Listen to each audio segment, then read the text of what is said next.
Hello my student, आप लोग कैसे हैं? उम्मीद करता हूं कि आप लोग बहुत ही बढ़िया होंगे। ठीक है, तो आज की इस वीडियो में हम लोग क्लास 12th के हम लोग 100 मार्क्स हिंदी के आज हम लोग चैप्टर नंबर 13 का आज हम लोग कंप्लीट ऑब्जेक्टिव इस वीडियो में याद करने वाले हूं। ठीक है, इसलिए आप लोग इस वीडियो को शुरू से अंत तक वॉच करिएगा ताकि आपको इस वीडियो के अंदर ही आपको सभी ऑब्जेक्टिव याद हो जाए। ठीक है, ये जो चैप्टर नंबर 13 का जो नाम है आपको गाँव का घर है, क्या है? तो गाँव का घर। इनके जो आपको कवि जो है आपको आपको कौन है या कविताकार कह सकते हैं जो आपको ज्ञानेंद्र पति है। ठीक है, गाँव का घर जो है, गांव का घर के जो आपको लेखक है या तो कवि जो है आपको ज्ञानेंद्र पति है। ठीक है, इसलिए आप लोग इसको याद रखिएगा।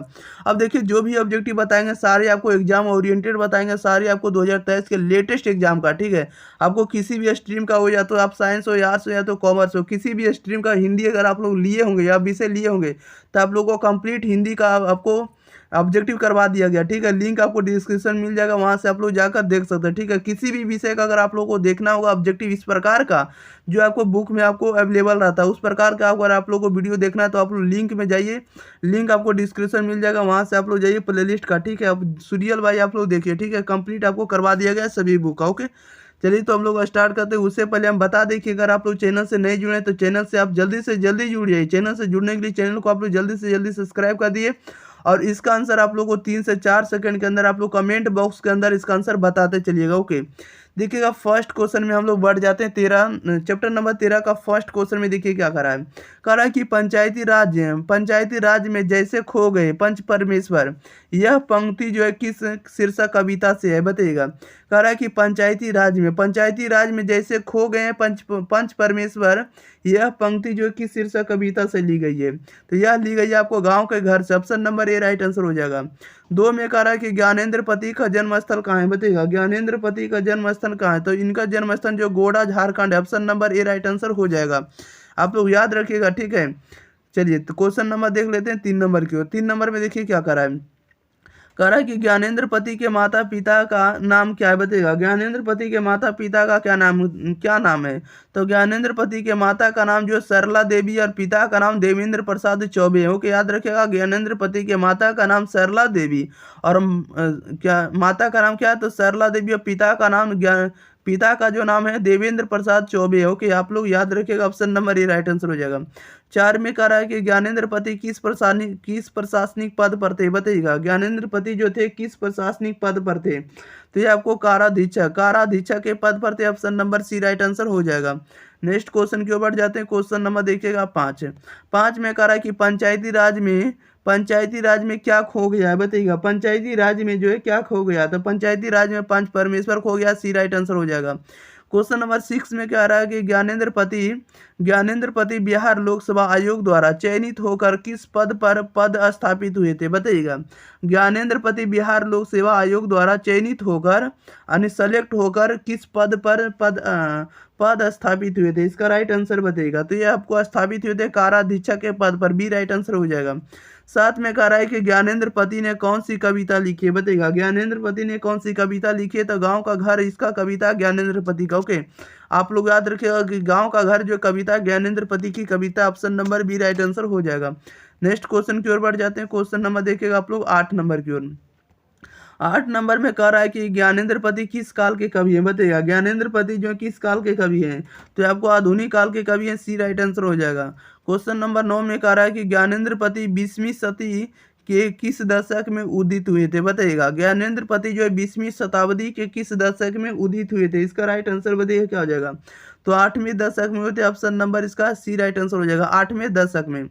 10 में कह रहा है कि ज्ञानेंद्र पति के पति का नाम क्या है बताइएगा। ज्ञानेंद्र पति के पति का नाम क्या है? इसका राइट आंसर बताइएगा क्या हो जाएगा। आप लोग जल्दी जल्दी बताइएगा। ठीक है, 10 का राइट आंसर क्या हो जाएगा? तो 10 का right answer option number A हो जाएगा, देवेंद्र प्रसाद चौबे हो जाएगा। ओके, नेक्स्ट क्वेश्चन की ओर बढ़ जाते हैं। क्वेश्चन नंबर देखिएगा आप लोग, देखिएगा सॉरी क्वेश्चन नंबर इसमें से 10 जो है इसमें से सुधार लीजिएगा। यहाँ पर आप लोग पिता कर देंगे। ठीक है, ज्ञानेंद्र पति के पति जो लिखा हुआ है यहाँ पर पिता का, ज्ञानेंद्र पति के पिता का क्या नाम था? तो इनके पिता का नाम जो था देवेंद्र प्रसाद चौबे था। ओके, यहाँ पर मिस्टेक आ गया, लिख लीजिएगा, आप लोग सुधार लीजिएगा। हम लोग आगे बढ़ गए थे, नहीं देखे थे। ठीक है, क्वेश्चन नंबर देखिए 11 कह रहा है कि ज्ञानेंद्र पति बीए तथा अंग्रेजी में एमए किस विश्वविद्यालय से किए, बताइएगा। ज्ञानेंद्र पति बीए तथा अंग्रेजी में एमए किस विश्वविद्यालय से किए, इसका राइट आंसर बताइएगा क्या हो जाएगा। तीनों ने आपको जो बीए जो किए और अंग्रेजी में एमए जो किए किस विश्वविद्यालय से किए, तो पटना विश्वविद्यालय पटना से किए, सी राइट आंसर हो जाएगा। 12 में कह रहा है कि ज्ञानेंद्र पति ने हिंदी में एमए किस विश्वविद्यालय से किया, बताइएगा। ज्ञानेंद्र पति ने हिंदी में एमए किस विश्वविद्यालय से किया, इसका राइट आंसर बताइएगा क्या हो जाएगा। तो हिंदी जो किए किस विश्वविद्यालय से किए, इसका राइट आंसर बताइएगा। तो इन्होंने जो किया आपको बिहार विश्वविद्यालय Muzaffarpur, option number D right answer हो जाएगा। नेक्स्ट क्वेश्चन की ओर बढ़ जाते हैं। क्वेश्चन नंबर देखिएगा 13। क्वेश्चन नंबर 13 में कह रहा है कि ज्ञानेंद्र पति को उनकी किस रचना के लिए 2006 में साहित्य अकादमी पुरस्कार प्रदान किया गया, बताइएगा। ज्ञानेंद्र पति को उनकी किस रचना के लिए 2006 में साहित्य अकादमी पुरस्कार प्रदान किया गया, इसका राइट आंसर बताइएगा। तो यह प्रदान किया गया आपको संस्यात्मा के लिए, option number A right answer हो जाएगा। संस्यात्मा के लिए ऑप्शन नंबर क्या हो जाएगा, ए राइट आंसर हो जाएगा। 14 में कह रहा है कि गाँव में अब किसकी धुनें सुनाई नहीं पड़ती है, बताइएगा। गांव में अब किसकी धुनें जो है सुनाई नहीं पड़ती, इसका राइट आंसर बताइएगा। तो लोकगीत का आपको सुनाई नहीं पड़ता हो कि option number C right answer हो जाएगा। नेक्स्ट क्वेश्चन की ओर बढ़ जाते हैं। क्वेश्चन नंबर देखिएगा आप लोग 15 में कह रहा है कि ज्ञानेंद्र पति की रचना एक चक्रा नगरी क्या है, बताइएगा।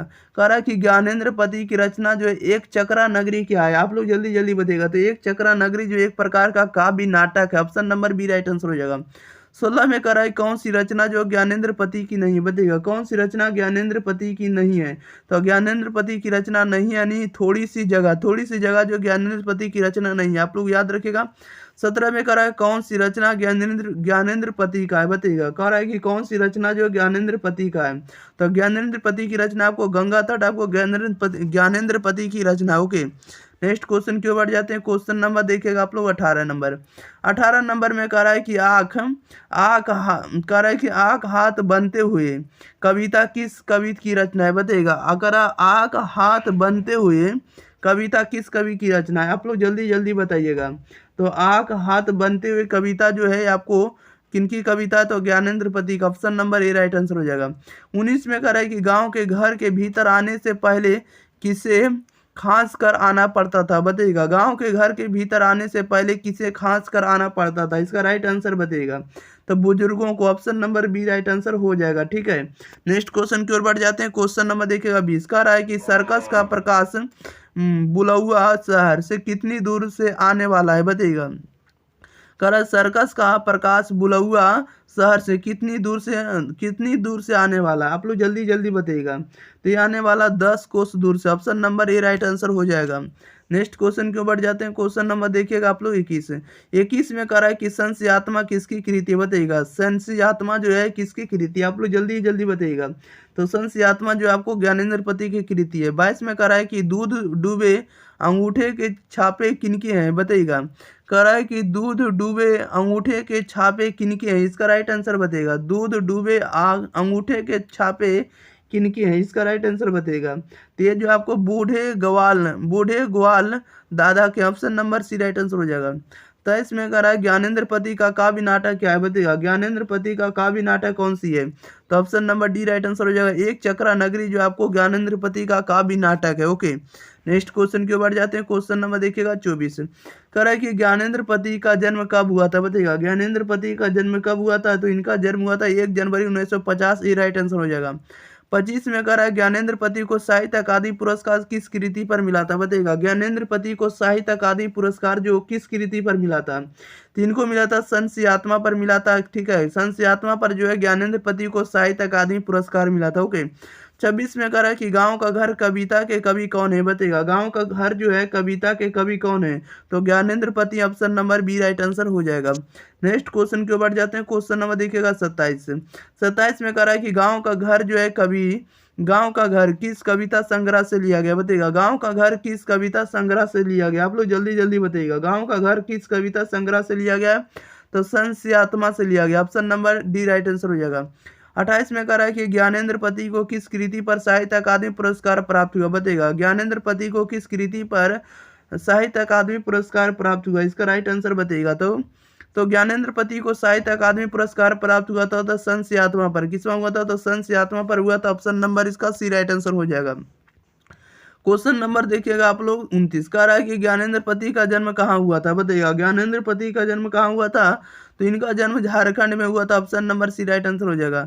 30 में कह रहा है कवि ने कहा, क्या है बताइएगा, कवि ने कहा क्या है, आप लोग जल्दी जल्दी बताइएगा। कवि ने कहा ये क्या है, आप लोग जल्दी जल्दी बताइएगा। तो कवि ने कहा एक प्रकार का आपको कविता संग्रह, सी राइट आंसर हो जाएगा। ओके, चलिए तो इस वीडियो में आप लोगों के लिए 30 ऑब्जेक्टिव और 30 का 30 ऑब्जेक्टिव आप लोगों के लिए याद करवा दिया गया। ठीक है, आप लोग इस वीडियो को ज़्यादा से ज़्यादा शेयर करिए और चैनल को सब्सक्राइब करिए। और वीडियो आप लोग को डिस्क्रिप्शन के अंदर आप लोग प्लेलिस्ट में आप लोग बहुत सारा आपका लिंक आपको मिल जाएगा। ठीक है, प्लेलिस्ट का सभी विषय का आपको लिंक मिल जाएगा, वहाँ से आप लोग जाकर चैप्टर वाइज आप लोग पढ़ सकते हैं। ठीक है, जिस प्रकार से हिंदी का बताया गया उसी प्रकार के सभी विषय का आपको कंप्लीट करा दिया गया। ठीक है, आप लोग जाकर वहाँ से कंप्लीट तैयारी कर सकते हैं एग्जाम से पहले। ओके, तो मिलते हैं हम लोग इसी के साथ अगले वीडियो साथ, तब तक के लिए thank you for watching this video, धन्यवाद।